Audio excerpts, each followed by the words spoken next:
Pak Sekda yang merempak bui baro, merempak si bui baro di Penayung, si bui dengan si Aceh. Yang pertama lung apresiasi kepada Dinas Satpol PP dan WH sangat luar biasa bekerja dalam bulan Ramadannya tentang pengawasan syariat Islam.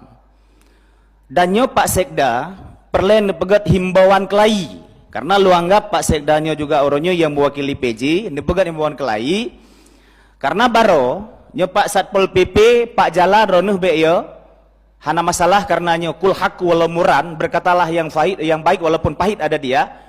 Nyan baro Pak Sekda, nyan merempak bui baro, merempak si bui baro di Penayung, si bui dengan si Aceh. Teruk tingkatnya ka, teruk tingkatnya ka di Aceh dalam bulan Ramadan. Berarti hanale pengawasan bagi Pak Jala be yo.